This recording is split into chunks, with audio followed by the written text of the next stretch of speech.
স্বপ্নের দুনিয়ায় অনেক কিছুই ঘটে থাকে, স্বপ্নের ব্যাখ্যা, স্বপ্নের ব্যাখ্যা। আলহামদুলিল্লাহি রাব্বিল আলামিন ওয়াসসালাতু ওয়াসসালামু আলা সাইয়্যিদিল আমবিয়াই ওয়াল মুরসালিন। আম্মা বা'দ, ফাআউযু বিল্লাহি মিনাশ শাইতানির রাজীম। বিসমিল্লাহির রহমানির রহিম। আসসালাতু ওয়াসসালামু আলাইকা ইয়া রাসূলাল্লাহ ওয়া আলা আলিকা ওয়া আসহাবিকা ইয়া হাবিবাল্লাহ। আসসালাতু ওয়াসসালামু আলাইকা ইয়া নবিয়াল্লাহ ওয়া আলা আলিকা ওয়া আসহাবিকা ইয়া নূরাল্লাহ।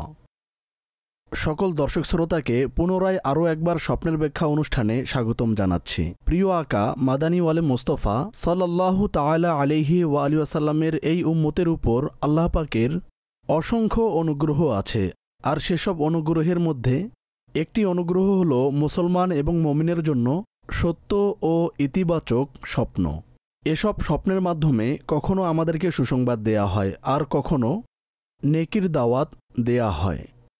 ইমামে আহলে সুন্নত আলা হযরত রহমাতুল্লাহি তাআলা আলাই তাকে নিয়ে চমৎকার একটি স্বপ্ন আছে, আমি চাইছি আপনাদেরকে শেয়ার করব। এ স্বপ্নের ব্যাপারে তার বলা কথাগুলো আমি আমার মতো করে বলছি। আলা হযরত রহমাতুল্লাহি তাআলা আলাই বর্ণনা করেছেন যে রমজানের আগে আমার স্বপ্নে আমার সম্মানিত পিতা, যার নাম মৌলানা নাকি আলী খান রহমাতুল্লাহি তাআলা আলাই, তিনি তাশরিফ আনলেন এবং কিছুটা এভাবে বললেন যে এবার রমজানে তুমি অসুস্থ হবে, কিন্তু রোজা ছাড়বে না। তিনি বলেন আল্লাহর হুকুমে এমনই হলো। কিছুদিন পর যখন রমজানের আগমন ঘটে, তো মাসের অভ্যন্তরীণ সময়ে আমি অসুস্থ হয়ে পড়ি। তবে আলহামদুলিল্লাহ আমি কোনো রোজা ছাড়িনি, বরং হাদিসে পাক উল্লেখ করে বলেন যে রোজা রাখো, সুস্থতা লাভ করবে। তিনি বলেন এই রোজার বরকতে আল্লাহ পাক আমাকে শিফা দান করেছেন। কাজেই বোঝা গেল স্বপ্নের মাধ্যমেও বুজুর্গানে দিন বা কোনো নেক ব্যক্তি অথবা যে কোনো সাধারণ মানুষ এসে অনেক সময় আমাদেরকে কোনো নেকি বিষয়ক আখিরাতের কল্যাণকর বিষয়ে উপদেশ দিতে পারেন। আমাদেরকে গ্রহণ করতে হবে এবং সে অনুযায়ী আমলও করতে হবে। যখন আমরা অধ্যয়ন করি আর দেখি, তখন এ ধরনের অসংখ্য স্বপ্ন আমরা পাই, যেখানে কোনো বুজুর্গ এসে কাউকে নেকির দাওয়াতের আহ্বান করেছেন। আল্লাহ পাক আমাদেরকেও উত্তম স্বপ্ন দেখার তৌফিক দান করুন এবং দুঃস্বপ্ন থেকে আমাদের সবাইকে হেফাজত করুন। এখন অগ্রসর হব আপনাদের ভিডিও প্রশ্নের দিকে। জি দেখান। স্বপ্নের ব্যাখ্যা। যদি কেউ স্বপ্নে মাত্রাতিরিক্ত হাত পা কাঁপতে দেখে, সেক্ষেত্রে এর ব্যাখ্যা কি হবে? এক ধরনের অসুস্থতা। আল্লাহ পাক প্রত্যেক ব্যক্তিকে, প্রত্যেক মুসলমানকে এ থেকে হেফাজত করুন। এতে অনেক কষ্টের সম্মুখীন হতে হয়। সাধারণত এটা বয়স্কদের হয়ে থাকে, তবে অল্প বয়সেও এটা কোনো ক্ষেত্রে হতে পারে। আমরা আল্লাহ পাকের নিকট পানা চাই। অসুস্থতা দেখা ইতিবাচক নয়। যিনি এ স্বপ্ন দেখেছেন, আল্লাহ পাকের দরবারে সুস্থতার জন্য দোয়া করুন, সাথে আল্লাহর রাস্তায় কিছু সাদকা করে দিন। পরবর্তী, হাতের মধ্যে পিতলের অলংকার সামগ্রী দেখা, এর ব্যাখ্যা কি হবে? দেখুন, পুরুষের ক্ষেত্রে এসব দেখা অকল্যাণকর এবং কোনো নাজাইজ কাজে জড়িত হওয়া অথবা এমন কোনো কাজকে বোঝা যা শরীরভাবে অপ্রশংসিত, অগ্রহণযোগ্য, তার প্রতি ইঙ্গিত। আল্লাহ পাকের দরবারে তার দোয়া করা উচিত যে হে আল্লাহ আজ্জা ওয়া জাল, আমাকে গুনাহ থেকে মুক্ত রাখো, এবং নিজের আমলের প্রতিও খেয়াল রাখুন। যদি কোথাও কোনো ঘাটতি অনুভব হয় তাহলে তা দূর করার চেষ্টা করুন। পরবর্তী, আমি রাতে স্বপ্ন দেখেছি যে আমি স্বাভাবিকভাবে ঘুমিয়ে আছি, তখন আমার হাতের মুঠোয় একটা টিকটিকি এসে পড়ে বাম হাতে এসে পড়ে, আর তৎক্ষণাৎ আমার ঘুম ভেঙে যায়। আপনি এর ব্যাখ্যা বলে দিন। দেখুন, অনেকেই টিকটিকিকে ভয় পায়, ভীষণ ভয়ের মধ্যে থাকে যে যদি ঘরের ভিতরে চলে আসে তখন তারা ঘরের মধ্যে থাকতে পারে না। কাজে যদি বিষয়টি এমন হয় তবে তা সচরাচর অবস্থার সঙ্গে সম্পর্কিত, তাই এর কোনো ব্যাখ্যা হবে না। অবশ্য টিকটিকি দেখা মন্দ লোকের, অসৎ লোকের, পরনিন্দাকারী, ক্ষতি সাধনকারী ব্যক্তির প্রতি ইঙ্গিত করে। সুতরাং আপনার করণীয় হচ্ছে নিজের সঙ্গীদের ব্যাপারে ভেবে দেখা যে কেমন লোকদের সঙ্গে আপনার উঠা বসা। আর যদি কোনো অসৎ লোক থাকে আপনার বন্ধুর মহলে, তবে তার থেকে নিজেকে দূরে রাখুন। পরবর্তী, আপনার কাছে প্রশ্ন হলো, যদি স্বপ্নে এমন কোনো বস্তু দেখে যার কারণে স্বপ্নের মধ্যে কান্না করছে, এ সম্পর্কে আপনার কি অভিমত? উত্তর প্রদান করবেন। কান্না করা বেসিক্যালি ব্যথিত হওয়ার প্রতি ইঙ্গিত করে। এবং কোনো দুঃসংবাদ কিংবা বিপদের সম্মুখীন হওয়ার প্রতিও ইঙ্গিত বহন করে। সুতরাং আল্লাহ পাকের দরবারে নিরাপত্তার জন্য দোয়া করুন আর চেষ্টা করুন যেন কিছু সাদকা করা যায় আল্লাহর রাস্তায়। সেক্ষেত্রে ইনশাআল্লাহ কোনো দুঃসংবাদ থেকে নিরাপদ থাকবেন। পরবর্তী, আপনার নিকট আমার প্রশ্ন হচ্ছে যে আমি স্বপ্নে দেখেছি নদী আর নদী, যেদিকেই তাকাই শুধু নদী, এ সম্পর্কে আপনি কিছু ইরশাদ করুন। দেখুন, নদী, সমুদ্র, প্রচুর পরিমাণে পানি, এগুলো কোনো ক্ষমতাধর বিত্তশালী ব্যক্তির প্রতি ইঙ্গিত করে। যিনি স্বপ্ন দেখেছেন তার সম্পর্ক এমন কোনো ব্যক্তির সাথে হবে যিনি ক্ষমতাধর ও বিত্তশালী ব্যক্তি হতে পারে। ইতিমধ্যেই তার এমন কারো সঙ্গে সাক্ষাৎ হয়েছে। আর স্বপ্ন দেখার পর খুব দ্রুতই হয়ে থাকে। যদি স্বপ্ন ফজরের সময় দেখে, ভোরবেলায় দেখে, তাহলে এর ব্যাখ্যা শীঘ্রই প্রকাশ পাওয়ার ইঙ্গিত করে। পানির মৌলিক ব্যাখ্যা হচ্ছে এটা। দ্বিতীয়ত, যদি পরিষ্কার পরিচ্ছন্ন পানি দেখে তাহলে ব্যাখ্যা ইতিবাচক হয়, আর যদি পানি নোংরা হয় তবে তা ব্যাখ্যার দিক থেকে অকল্যাণকর হয়। পরবর্তী, আমার প্রশ্ন হচ্ছে 2-3 বার আমি একই স্বপ্ন দেখেছি যে মদিনা শরীফের হাজিরির জন্য ঘর থেকে রওনা হচ্ছি। প্রথমেও প্রস্তুতি নিয়ে বের হয়েছি, দ্বিতীয়বারও প্রস্তুতি নিয়েছি ও বেরও হয়েছি এবং রাস্তায় ছিলাম। তো পরবর্তীতে গন্তব্যস্থলে পৌঁছার কোনো দৃশ্য দেখতে পাইনি। আমাকে মেহরবানি করে এর ব্যাখ্যা বলে দিন। মাশাআল্লাহ, ভালো স্বপ্ন। মদিনা পাকের উদ্দেশ্যে নিজ ঘর থেকে বের হওয়া, মদিনার উদ্দেশ্যে নিজেকে সফরে দেখা এবং উপস্থিত হওয়া খুবই বরকতময়। আর ওলামাগণ বলেছেন এমন ব্যক্তি অতি শীঘ্রই সশরীরে মদিনায় হাজিরের সৌভাগ্য অর্জন করবে। দোয়াও করুন, চেষ্টাও করুন। হুজুর সাল্লাল্লাহু তাআলা আলাইহি ওয়ালিহি ওয়াসাল্লামের দরবারে আকুতি ব্যক্ত করুন। আর মদিনা যাওয়ার যে সকল পাথেই আছে তা সংগ্রহ করুন। ইনশাআল্লাহ আজ্জা ওয়া জাল অবশ্যই যেতে পারবেন। পরবর্তী, আমার প্রশ্ন হচ্ছে স্বপ্নযুগে জিকরুল্লাহ করা কেমন? খুবই ভালো স্বপ্ন। নেক কাজ করতে নিজেকে দেখা অত্যন্ত বরকতময় হয়ে থাকে এবং আল্লাহ পাকের বিশেষ বাদান্যতা লাভের প্রতি ইঙ্গিত করে। সর্বদা চেষ্টা করুন আল্লাহর জিকির করার। ইনশাআল্লাহ আজ্জা ওয়া জাল এর বরকত নসিব হবে। নেক্সট, স্বপ্নের মধ্যে কালো মহিষ দেখা কি বিপদের আলামত? না, বিপদের আলামত একদমই নয়। হালাল প্রাণী দেখা যখন সেটি কোনো ক্ষতি না করে তখন তা কল্যাণকরই হয়ে থাকে। ভালো আলামত, কোনো বিপদ নেই। পরবর্তী, আমি স্বপ্নে দেখেছি আমি সবুজ গম্বুজ স্পষ্টভাবে খুব কাছ থেকে দেখেছি। আর আমি সবুজ গম্বুজের নিকটে গেলে দেখি তার নিচে একটি মসজিদ যা একেবারেই কাঁচা। আমি মসজিদে গেলে দেখি ভিতর থেকে সুগন্ধ ছড়াচ্ছে এবং এর ভিতরে একজন নুরানি চেহারা বিশিষ্ট বুজুর্গ ছিল এবং তিনি মসজিদ পরিষ্কার করছিলেন। মেহরবানি করে আমাকে এই স্বপ্নের ব্যাখ্যা এরশাদ করে দিন।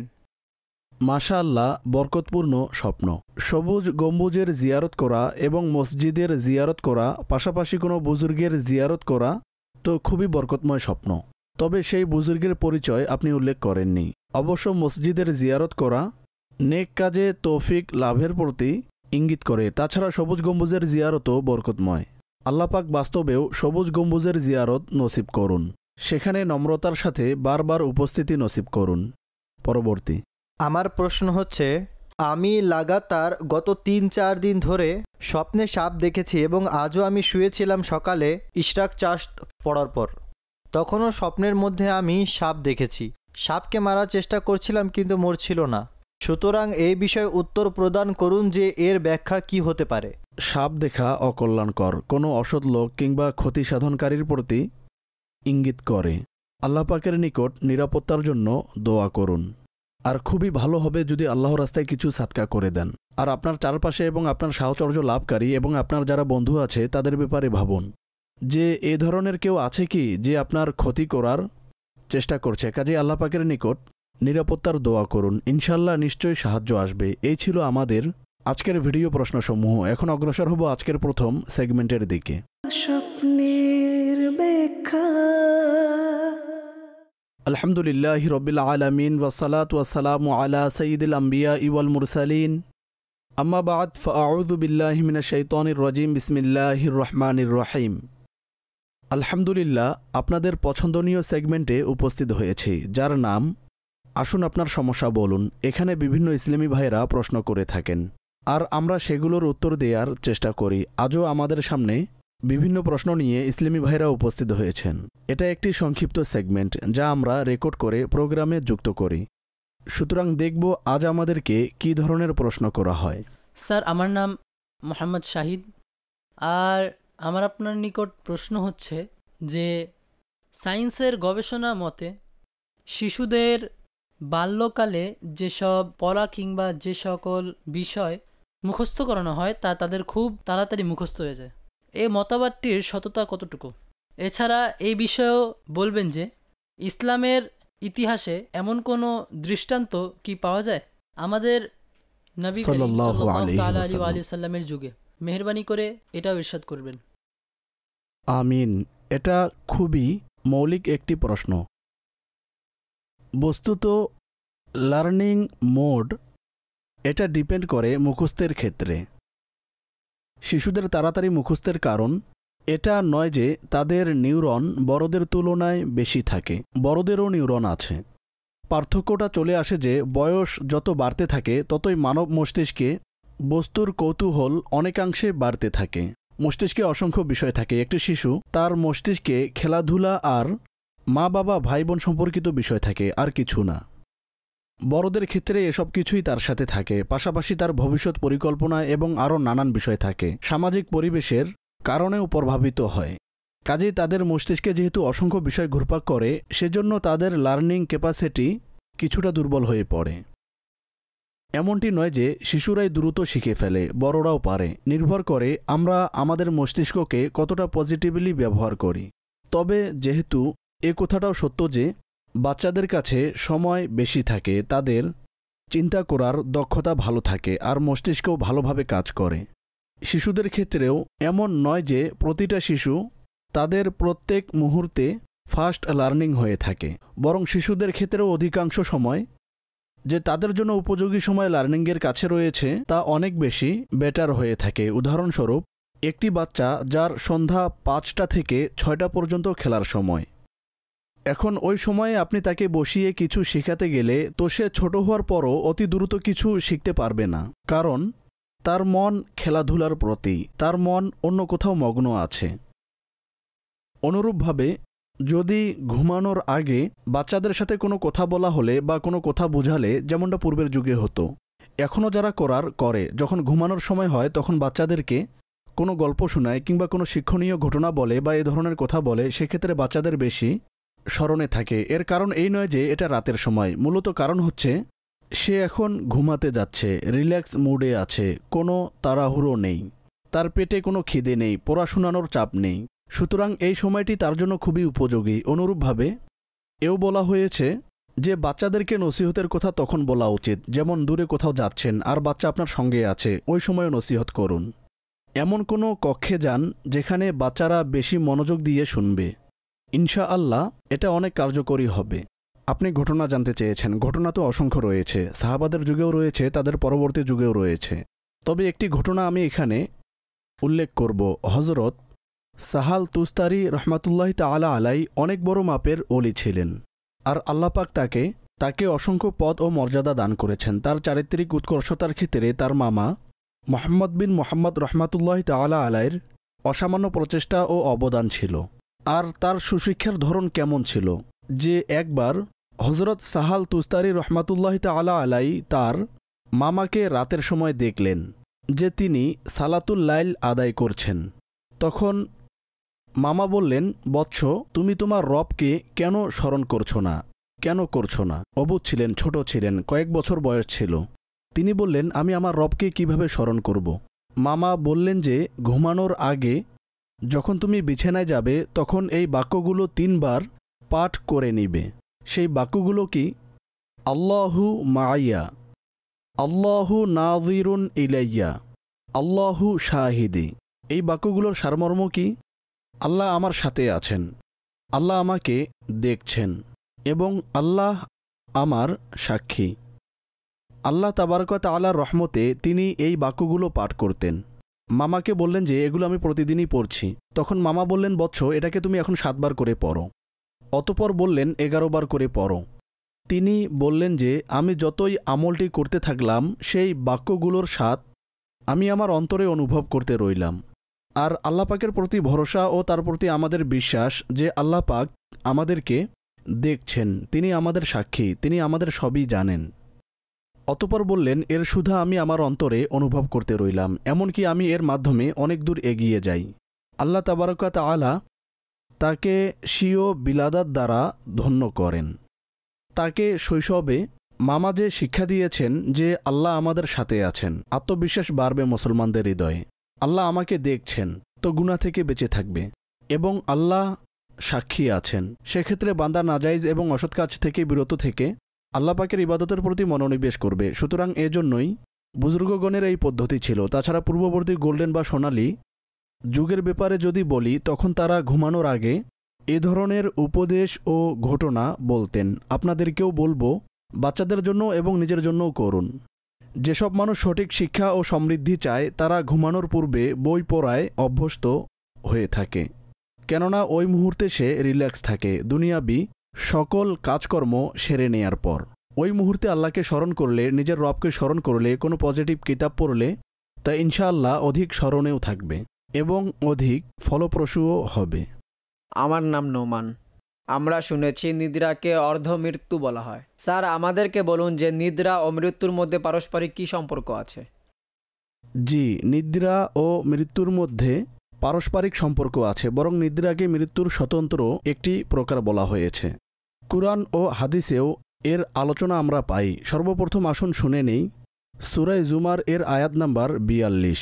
আল্লাহু ইয়াতাওয়াফাল আনফুসা হিনা মাউতিহা ওয়াল্লাতী লাম তামুত ফী মানামিহা فيمسك التي قضى عليها الموت ويرسل الأخرى إلى أجل مسمى إن في ذلك لآيات لقوم يتفكرون।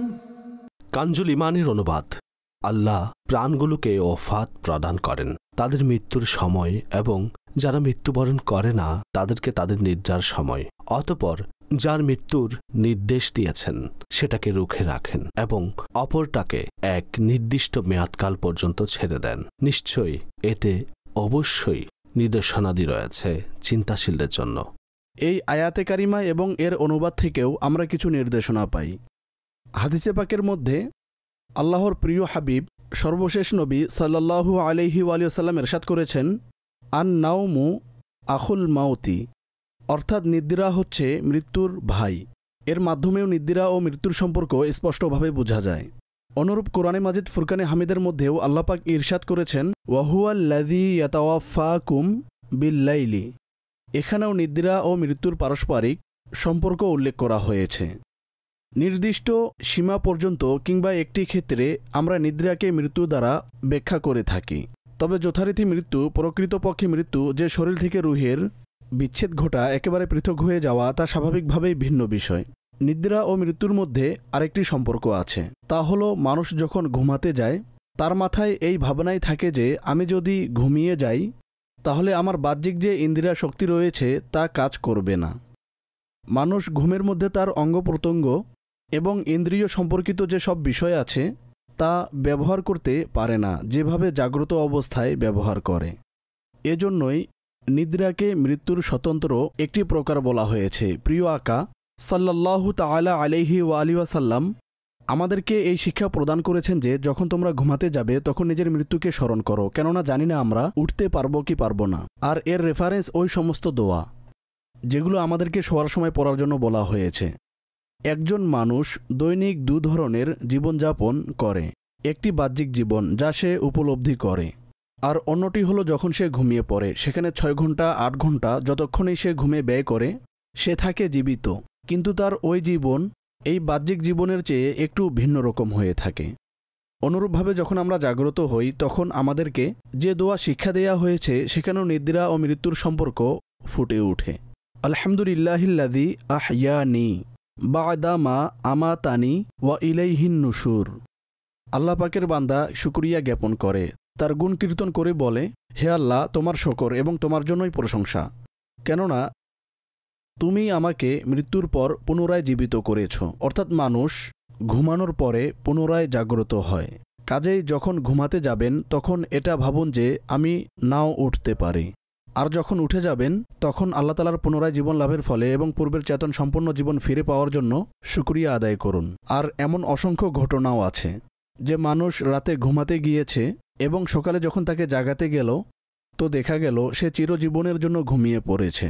তো এই হচ্ছে নিদ্রা ও মৃত্যুর মধ্যে কুরআন ও হাদিসের আলোকে একটি সম্পর্ক। এসব কিছুর বিষয়ে আল্লাহ পাককে সর্বদা সর্বাবস্থায় স্মরণ রাখা এবং আল্লাহ পাকের শুকরিয়া আদায় করতে হবে। আল্লাহ পাক আমাদেরকেও তৌফিক দান করুন। এই দোয়াগুলো মুখস্থ করে নিন আর এটা তওবার ভূমিকা রাখবে আমাদের জন্য, কেননা যখন ঘুমানোর সময় আমরা এই দোয়াগুলো পড়ে নিব তখন ইনশাআল্লাহ গুনাহ থেকে তওবা করাও আমাদের জন্য সহজ হয়ে যাবে। সুতরাং দর্শকবৃন্দ, এই ছিল আমাদের আজকের সেগমেন্ট, যেখানে আমরা কিছু প্রশ্ন উত্তর যুক্ত করেছি। ইনশাআল্লাহ এখন অগ্রসর হব অনুষ্ঠানের বাকি অংশের দিকে। স্বপ্নের ব্যাখ্যা।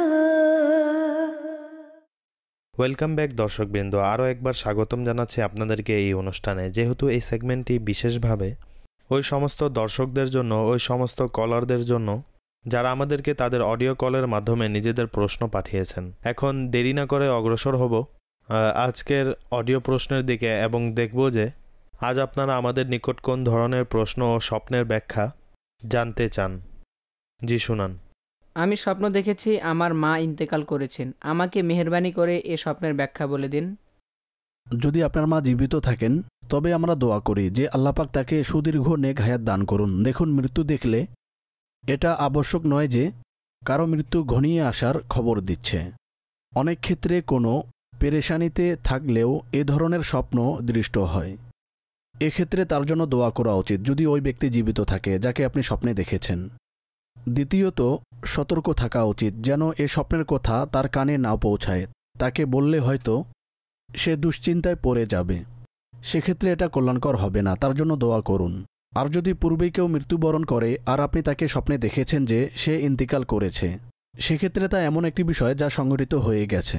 আর এমন স্বপ্ন যদি দেখেন তাহলে এর কোনো ব্যাখ্যা হবে না, আপনি যেহেতু মুসলমান মৃত্যু ব্যক্তিকে দেখেছেন।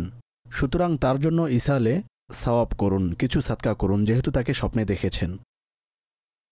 জি চমৎকার। পরবর্তী কল শোনান।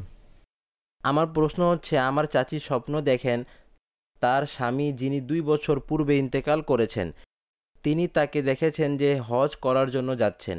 তিনি এই ধরনের স্বপ্ন প্রায় সময় দেখেন, এর ব্যাখ্যা কি হবে? এরশাদ করে দিন। জি আসাদ ভাই, কি বলবেন? দেখুন, এমনিতে এটা বাস্তব বিরোধী, কারণ যে ব্যক্তি ইন্তিকাল করেছে সে স্বাভাবিকভাবে হজ করতে যেতে পারে না। অবশ্য তাকে উত্তম অবস্থায় দেখেছে, একটি নেক কাজ করতে, একটি মহত্বপূর্ণ ইবাদত ও আমল করতে তাকে দেখেছে।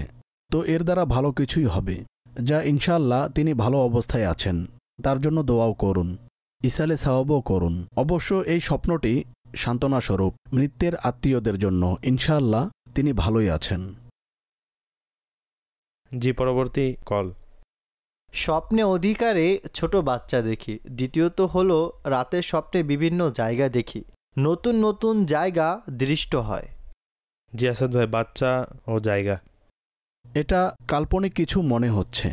শিশুরাও স্বভাবত আমাদের সমাজের বড় একটি অংশ, বাড়িতেও থাকে, হতে পারে স্বপ্নদ্রষ্টার কোনো সন্তান রয়েছে।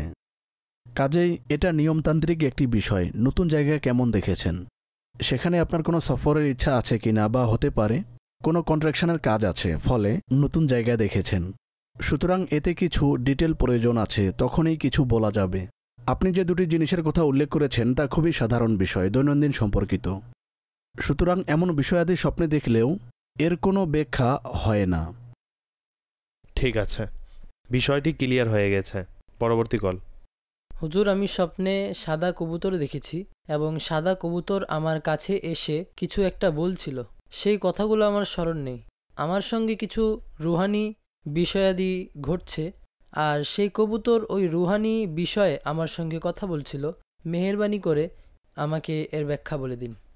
এই স্বপ্নে অস্পষ্টতা আছে। প্রথমত বলল স্মরণে নেই কি বলেছিল, আর দ্বিতীয়বার বলল রুহানি আলোচনা করেছে। কি বলবেন আসাদ ভাই কবুতরের ব্যাপারে? জি, মূলত অনেক ক্ষেত্রে উপলব্ধি হয় যে এ ধরনের কথা বলেছে, তবে কি কথা হয়েছে তা স্মরণে থাকে না, শুধু টপিক স্মরণে থাকে। তাছাড়া প্রত্যেকে যে অবস্থা ও পরিস্থিতির মধ্য দিয়ে যায়, বিশেষ করে রুহানি বিষয় যার সাথে চলে, ওই ব্যক্তি অত্যন্ত পেরেশানিতে থাকে। এরকম কিছু ঘটনা আমি দেখেছি। কাজেই আল্লাহর নিকট আশ্রয় চাই, শয়তান থেকে, জিন্নাত থেকে আর এ ধরনের বিষয় থেকে। মানুষের সম্পূর্ণ জীবনই ধ্বংস হয়ে যায়, সাজানো গুছানো সংসার পর্যন্ত ধ্বংস হয়ে যায়, যেহেতু আপনার সাথে এ ঘটনা চলছে আর সেই বিষয়টাই আপনি স্বপ্নে দেখেছেন। আর এর কোনো রকম সম্পর্ক নেই আপনার রুহানি ঘটনার সাথে। অবশ্য আপনি যদি চিকিৎসা শুরু না করে থাকেন, রুহানি চিকিৎসা, তবে তা শুরু করুন। দাওয়াতে ইসলামী এ বিষয়ে উম্মতের অত্যন্ত খেদমত করে যাচ্ছে এবং লাখো মুসলমান আমাদের এই সার্ভিসের মাধ্যমে উপকৃত হচ্ছে, যাতে ইস্তেখারাও রয়েছে, ওজিফা ও দোয়াদরুদ রয়েছে, তাবিজাতের ব্যবস্থা রয়েছে, দমকৃত সুতো প্রদান করা হয়, আরও বেশ কিছু বিষয় রয়েছে। এর জন্য আপনি নিকটস্থ ফাইজানে মদিনায় যোগাযোগ করতে পারেন, অথবা যে কোনো নিকটস্থ মসজিদ যেখানে আমাদের তাবিজাতের স্টল বসানো হয় সেখানে যোগাযোগ করে ইনশাআল্লাহ আপনি এর বরকত নিতে পারেন। দোয়া করি যেন আল্লাহ পাক আপনাকে সুরক্ষিত রাখেন। পরবর্তী কল শুনান। আমি আজ এই স্বপ্ন দেখেছি যে আমাদের ঘরে কন্যা সন্তান জন্ম নিয়েছে। আপনি দয়া করে এর ব্যাখ্যা বলে দিন। জি আসাদ ভাই। এটা অনেক ক্ষেত্রে সুসংবাদও বহন করে যে আল্লাহ পাক কন্যা সন্তান দান করবেন। যদি কেউ বিবাহিত হয় আর তার স্ত্রী সন্তান সম্ভাবনা হয়, সেক্ষেত্রে স্বপ্নের মাধ্যমে কোনো সন্তান লাভের সুসংবাদ দেয়া হয়। আর যদি এমন কিছু না হয় তাহলে তা বাস্তব বিরোধী, অর্থাৎ যদি অবিবাহিত কেউ দেখে যে তার ঘরে সন্তান জন্ম নিয়েছে, সেক্ষেত্রে স্বাভাবিকভাবেই এটা বাস্তব বিরোধী বিষয়, এর কোনো ব্যাখ্যা হবে না।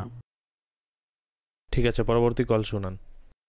আমি 2 দিন যাবৎ দেখেছি যে আমার দোকানে চুরি হয়েছে, আর আমি এই স্বপ্ন দেখেছি রাত 3টার আগে, আর সেখানে আমার এক লোক থাকে, ওই লোকটিকেও চোরেরা আঘাত করেছে। হজরত, আমি এটা নিয়ে অনেক পেরেশানিতে আছি, আপনি আমাকে সাহায্য করুন। আল্লাহু আকবার। আপনি উল্লেখ করেননি যে বাস্তবেই আপনার দোকান আছে নাকি নেই, আর আপনি ব্যবসা করেন নাকি না। যদি আপনার ব্যবসার সঙ্গে কোনো সম্পর্কই না থাকে আর স্বপ্ন দেখেন, তাহলে এটা অসামঞ্জস্য স্বপ্ন, এর দিকে ভ্রুক্ষেপ করার প্রয়োজন নেই, চিন্তিত হবেন না, এমনি দেখেছেন। আর যদি বাস্তবেই আপনার দোকান থাকে আর আপনি এই স্বপ্ন দেখেছেন, সেক্ষেত্রে আমার পরামর্শ হচ্ছে যে আপনি আপনার কাজগুলো খতিয়ে দেখুন। আর অনেক ক্ষেত্রে সতর্ক করা হয় স্বপ্নের মাধ্যমে, যেন মানুষ তার কাজগুলো সঠিক করে নেয়। হেফাজতের যে পদক্ষেপ আছে এবং দোকানের সিকিউরিটির যে সকল বিষয় আছে সেগুলো বেটার করুন। তবে অনেক ক্ষেত্রে শয়তানের কারণেও মুসলমান পেরেশানির শিকার হয়। তো এর জন্য কিছু ওজিফা, দোয়া দরুদ আছে, তাবিজ কবজ আছে। ঘর ও দোকানের হেফাজতের জন্য তা সংগ্রহ করুন। বাহ্যিক বিষয়াদের প্রতি লক্ষ্য রাখুন, ইনশাল্লাহ কল্যাণই হবে, এতে পেরেশানির কিছু নেই, বরং আল্লাহ পাকের দরবারে তার দোয়া করা উচিত। আর এও এক ধরনের নিয়ামত যে পূর্বেই বান্দাকে একভাবে সতর্ক করা হয়। এ ধরনের ঘটনা ঘটতে পারে, ফলে স্বপ্নদ্রষ্টা নিজেকে আরও সতর্ক অবস্থানে নিয়ে যায় আর ক্ষতি থেকে নিজেকে বাঁচানোর ক্ষেত্রে সফল হয়। জি, সর্বশেষ কল চালু করুন। আমার একটি প্রশ্নের উত্তর জানার ছিল। আমি রাতে স্বপ্নে সাপ দেখেছি, অন্য কোনো ব্যক্তিকে দংশন করেছে, অর্থাৎ আমি সাপ দেখেছি কিন্তু সাপ আমাকে দংশন করেনি, বরং অন্য একজনকে দংশন করেছে। জি আসাদ ভাই। যাই হোক, এটা পজিটিভ বিষয় যে আপনাকে দংশন করেনি, তবে অন্য কাউকে দংশন করাও ব্যাখ্যার দিক থেকে ভালো নয়। যদি আপনার পরিচিত হয় তাহলে তার জন্য দোয়া করুন। এছাড়া তার সাথে যদি আপনার সম্পর্ক থাকে তাহলে তাকে আপনি জানাতে পারেন যে আপনি আপনার নিরাপত্তার জন্য ব্যবস্থা নিন। আর বিশেষ করে নিজের আশেপাশে নিজের কাজকর্মে চলাফেরার ক্ষেত্রে সিকিউরিটি সংক্রান্ত যেসব বিষয় রয়েছে সেগুলো খেয়াল রাখবেন। কেননা সাপ বেসিক্যালি অসৎ লোকের ইঙ্গিত বহন করে যে মানুষকে ক্ষতি করার চেষ্টা করে থাকে। কাজেই সতর্ক থাকলে আল্লাহ পাকের রহমতে এর থেকে বাঁচার ক্ষেত্রে অবশ্যই সফল হবে। আল্লাহ তাআলা কল্যাণকর বিষয় দান করুক এবং সবার উপর রহমতের সুদৃষ্টি দান করুক। দর্শক শ্রোতা, এখানে আমাদের এই সেগমেন্ট শেষ হচ্ছে। স্বপ্নের ব্যাখ্যা। আলহামদুলিল্লাহি রব্বিল আলামিন ওয়াসসালাতু ওয়াসসালামু আলা খাতামিন নাবিয়্যিন, আম্মা বা'দ। সময় হয়েছে আমাদের সেগমেন্ট আজকের অতিথি, যেখানে আমরা বিভিন্ন ইসলামী ভাইয়ের সঙ্গে আলোচনা করি তাদের স্বপ্ন ও তাদের প্রশ্নবলী নিয়ে, আর চেষ্টা থাকে সেসব প্রশ্নের উত্তর প্রদানের। তো আমাদের সাথেই থাকুন, দেখব আজ আমরা কার সাথে সর্বপ্রথম কথা বলতে যাচ্ছি। অনেকেই আবেদন করেন, তার মধ্যে সিলেক্টেড ব্যক্তিদের সাথেই আলোচনা হয়। জি, কলে যুক্ত করুন কলার নাম্বার 66K।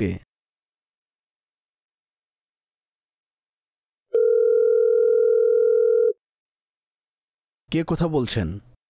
সৈয়দ মোহাম্মদ জহির আত্তারি, নাটোর থেকে। জহির ভাই নাটোর থেকে, কি জানতে চান?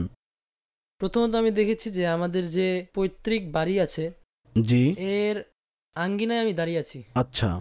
আঙ্গিনায় দাঁড়িয়ে আমি আকাশের দিকে দেখছিলাম, সেখানে মুহাম্মদ শব্দটি লেখা ছিল। উপরে তাকানোর পর আমি নিচে তাকাই, এরপর অপলক তাকিয়েই ছিলাম, তখন আমার ঘুম ভেঙে যায়। ঠিক আছে। দ্বিতীয়ত, কিছুদিন আগে আমি স্বপ্ন দেখেছিলাম যে আমি আর আমার এক ছোট মামা আছে। জি।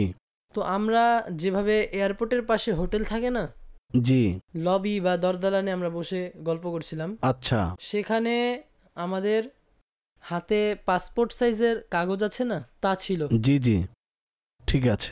তো ওই কাগজগুলো খোলার পর আমরা তাতে প্লেনের টিকিট দেখি। তো ইতিমধ্যে দেখি আমার কাজিন ব্যাগ নিয়ে আমার পিছনে দাঁড়ানো। আচ্ছা। আমি তাকে দেখার পর আমি সামনের দিকে এগিয়ে চলি। ঠিক আছে। আমি কিছুটা এগোনোর পর জিজ্ঞাসা করি উমরার টিকিট কোথায় আছে, এভাবে উমরা শব্দটি বলি। আচ্ছা, আপনার সত্যি কি কোথাও সফরের ইচ্ছা ছিল যে মুহূর্তে আপনি স্বপ্ন দেখেছেন? আমার তো উমরা করার ইচ্ছে আছে, আমার মায়ের সঙ্গে ঠিক আছে, একত্রে উমরা করব। এছাড়াও আমার বহির্বিশ্বে কোন দেশে যাওয়ার ইচ্ছে আছে, দৃঢ় ঠিক ইচ্ছা আছে আছে, আমার। সঠিক। জি ইনশাল্লাহ যাব, উমরা তো সর্বপ্রথম যাব। ঠিক আছে, আল্লাহ পাক আপনাকে তৌফিক দান করুন। দেখুন, আপনি প্রথমে যে বললেন মোহাম্মদ শব্দ দেখার ব্যাপারে, এটা মোহাব্বতের আলামত এবং বরকতের আলামত। এ ধরনের বিষয়ে মুসলমানের অন্তরে বিদ্যমান আছে বলেই তা স্বপ্নের মধ্যে দৃষ্ট হয়, কিন্তু এর বিশেষ কোনো ব্যাখ্যা বিশ্লেষণ নেই। আর দ্বিতীয়ত, আপনি যা বললেন তাও আপনার পরিস্থিতি, ঘটনা এবং আপনার মানসিক অবস্থা আর আকাঙ্ক্ষা আছে, সে অনুযায়ী আপনি দেখেছেন। অবশ্য এর মধ্যে একটি ভালো দিক হলো যে যদি কেউ স্বপ্নযুগে নিজেকে মক্কা কিংবা মদিনায় সফর করতে দেখে, সেক্ষেত্রে তার করণীয় হলো বাহ্যিকভাবেও তার চেষ্টা অব্যাহত রাখা। তো আল্লাপাক তাকে বাস্তবেও সেখানকার হাজিরি নসিব করবেন। সুতরাং জহির ভাই, চেষ্টা তো আপনি মাশাআল্লাহ করেই যাচ্ছেন, নিয়ত আছে। আল্লাপাক আপনার জন্য মাধ্যম তৈরি করুন। তো ইনশাআল্লাহ আজ্জা ওয়া জাল অবশ্যই সফরের সৌভাগ্য নসিব হবে। ঠিক আছে জহির ভাই? জি, অগ্রসর হব নেক্সট কলারের দিকে আর কথা বলবো। টিমের কাছে রিকোয়েস্ট হলো কলার নাম্বার 1616কে যুক্ত করুন।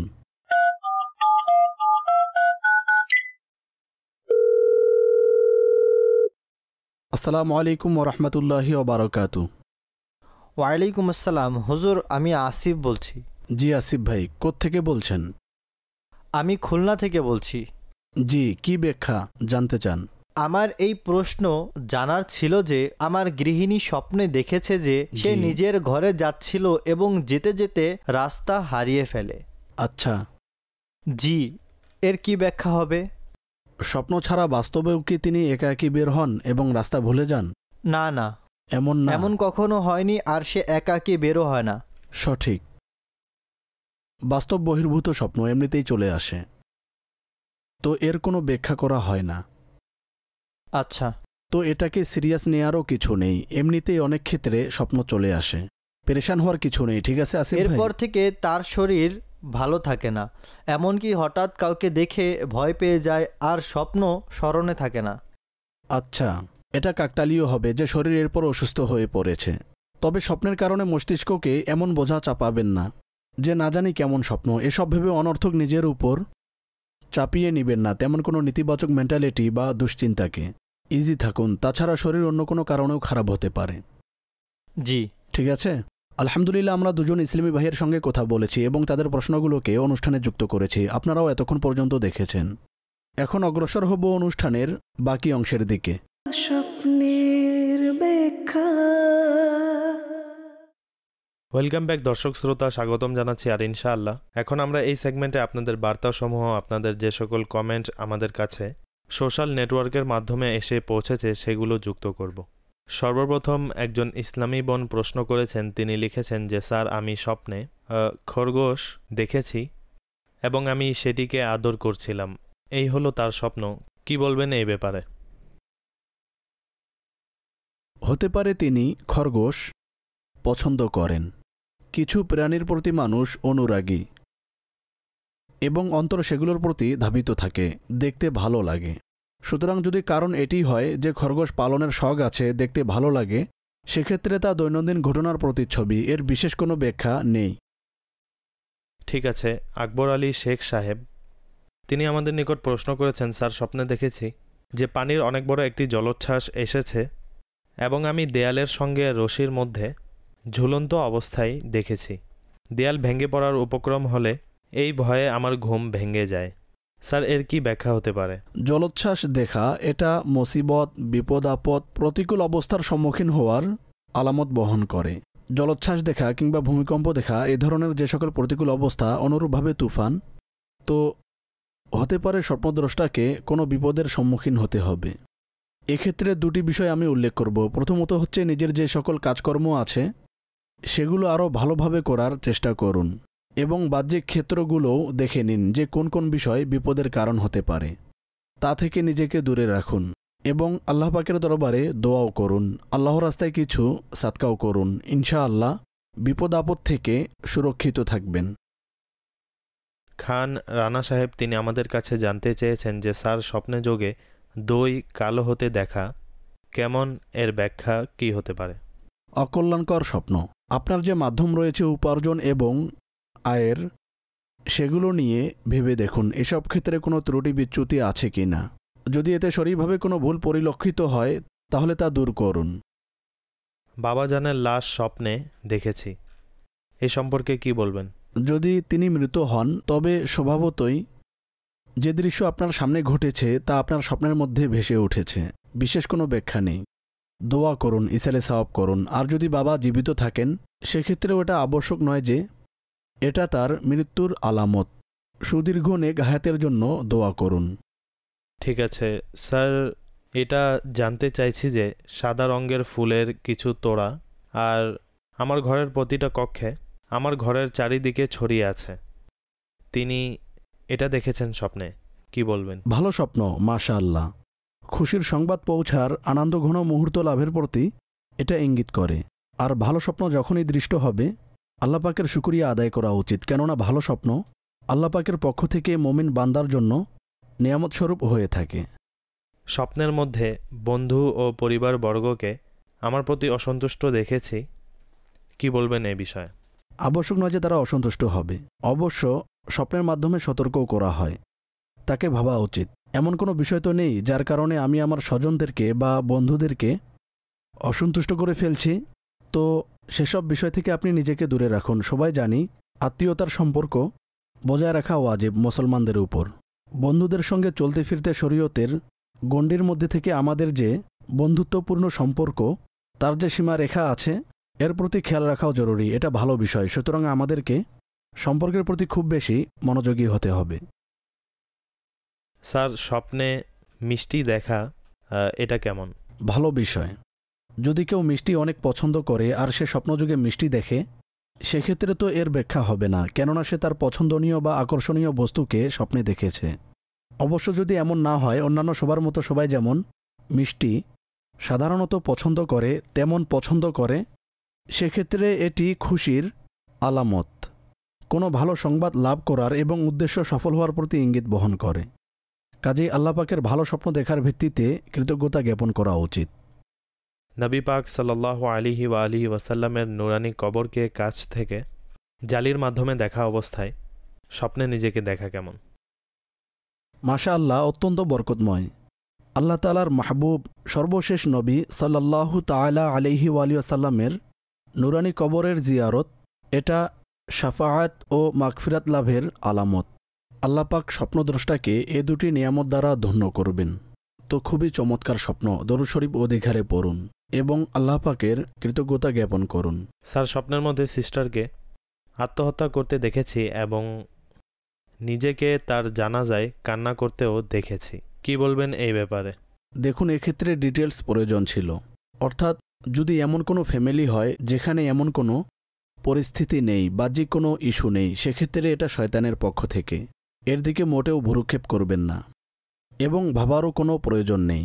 পক্ষান্তরে যদি এমন কোনো বিষয়াদি থাকে তাহলে আল্লাহ পাকের নিকট সুরক্ষার জন্য দোয়া করুন এবং পারিবারিক কাজকর্মের প্রতিও লক্ষ্য রাখুন যেন কারো দ্বারা এমন কিছু না ঘটে। ঠিক আছে স্যার, আজকাল আমার স্বপ্নের মধ্যে আমার মরহুম আত্মীয় স্বজনকে দেখছি, আমি অনেক পেরেশানিতে আছি, আমাকে সাহায্য করুন। পেরেশান হওয়ার প্রয়োজন নেই। যেহেতু জীবনে তাদের সঙ্গে সময় কাটিয়েছেন, এখন স্বপ্নে আসছে, আপত্তির কিছু নেই, চিন্তিতও হবেন না। সমস্যা হলো স্বপ্নদ্রষ্টা এ নিয়ে ভাবতে থাকে যে না জানি আমার সময় ঘনিয়ে এলো নাকি অন্য কিছু। প্রথম কথা হলো সময় যা নির্ধারিত রয়েছে তা নড়চড় হবে না। আর স্বপ্নযুগে কোনো মৃত ব্যক্তিকে দেখা এমন কোনো প্রমাণও বহন করে না যে স্বপ্নদ্রষ্টা এখন ইন্তেকাল করবে। আত্মীয় স্বজনদের সঙ্গে সুদীর্ঘ সময় অতিবাহিত হয়, মস্তিষ্কের মধ্যে অসংখ্য ঘটনা অঙ্কিত থাকে, আর ওই সব বিষয় স্বপ্নে চলে আসে। সর্বোপরি তাদের জন্য দোয়া করুন, ইসালে সাওয়াব করুন, আর এর জন্য পেরেশান হবেন না। তৌফিক আত্তারি লিখেছেন, স্যার আমি স্বপ্নযোগে বেশ কিছুবার আমার মোটর সাইকেলকে হারিয়ে যেতে দেখেছি, কি বলবেন এই বিষয়ে? সংরক্ষণ করুন যদি বাস্তবে আপনি মোটর সাইকেল চালান। তো অনেক ক্ষেত্রে স্বপ্নের মাধ্যমে স্বপ্নদ্রষ্টাকে সতর্ক করা হয় নিজে সামান হেফাজতের জন্য, কাজেই বাহনের হেফাজত করুন। ঠিক আছে স্যার, আমি স্বপ্নে দেখেছি যে আমার ভাতিজির কাছে বিপুল পরিমাণ স্বর্ণ রয়েছে, গোল্ড। দেখুন, যদি মহিলাদের নিকট অলংকার হিসাবে থাকে সেক্ষেত্রে এটা কল্যাণকর বিষয় মহিলাদের জন্য। সফলতা লাভ এবং সুসংবাদ প্রাপ্ত হওয়ার আলামত বহন করে ভালো স্বপ্ন। একজন ইসলামী বোন লিখেছেন, আমার আব্বুর মৃত্যু হয়েছে প্রায় 7 বছর হয়ে গেছে। যখনই স্বপ্নে দেখি অসুস্থ অবস্থায় এবং মুমূর্ষ অবস্থায় দেখি, যখন থেকে তার ইন্তেকাল হয়েছে তখন থেকে একই স্বপ্ন দেখছি। আমার আরেকটি প্রশ্ন হচ্ছে যে আমার সামনে অসংখ্য পরিমাণে খাবার রাখা এবং আমি প্রতিনিয়ত খেয়েই যাচ্ছি। অনুগ্রহপূর্বক এই স্বপ্নের ব্যাখ্যা বলে দিন। দ্বিতীয় স্বপ্নের ব্যাখ্যা স্বপ্নদ্রষ্টার হাতের মধ্যে, যে অধিক খাবেন নাকি অল্প, আর অল্প খাবারই আরামদায়ক। চিকিৎসকদের মতে এবং শরীরের দিক থেকেও পরামর্শ হচ্ছে যে নিজের স্বাস্থ্যের প্রতি খেয়াল রাখা। অবশ্য প্রথম স্বপ্নের ক্ষেত্রে বলবো বাবার জন্য ইসালে সাওয়াব করুন, আর এটা অবশ্যই করুন যে তার নামাজ এবং রোজার ফিদিয়া আদায় করে দিন। এর পদ্ধতি আমির আহলে সুন্নতের জগৎ বিখ্যাত কিতাব নামাজের আহকাম এর যে কাজা নামাজের অধ্যায় রয়েছে সেখানে আপনি পেয়ে যাবেন। তো মৃত ব্যক্তিকে যদি কেউ কোনো বিপদে দেখে তখন তার হকের প্রতি ভেবে দেখুন। যদি কেউ পেয়ে থাকে তাহলে ক্ষমার বন্দোবস্ত করুন কিংবা আদায়ের ব্যবস্থা করুন এবং তার জন্য দোয়া করুন, ইসালে সাওয়াব করুন। অনেক সময় অধিক পেরেশানিতে থাকাও একই স্বপ্ন বারবার দেখার কারণ হয়ে থাকে। বাবার স্বপ্নটা নিয়ে আপনি এত বেশি চিন্তিত হবেন না। হ্যাঁ, একজন মুসলমান হিসেবে আমরা যা করতে পারি তা হলো দোয়া এবং ইসালে সাওয়াব করা, এটাই জরুরি। দর্শক শ্রোতা, আমাদের অনুষ্ঠানের সময় শেষ প্রান্তে চলে এসেছে। অনবরত চেষ্টায় থাকি যেন আমরা আপনাদের প্রশ্ন বেশি পরিমাণে যুক্ত করতে পারি। সর্বোপরি মাদিনী চ্যানেল দেখতে থাকুন এবং অন্যকে দেখার প্রতি উৎসাহিত করুন। নিজেও অক্তমতো নামাজ পড়ুন এবং অন্যকেও নামাজের প্রতি উৎসাহিত করুন। সাল্লু আলাল হাবিব সাল্লাল্লাহু তাআলা আলা মুহাম্মদ সাল্লাল্লাহু আলাইহি ওয়াসাল্লাম। স্বপ্নের দুনিয়ায় অনেক কিছুই ঘটে থাকে।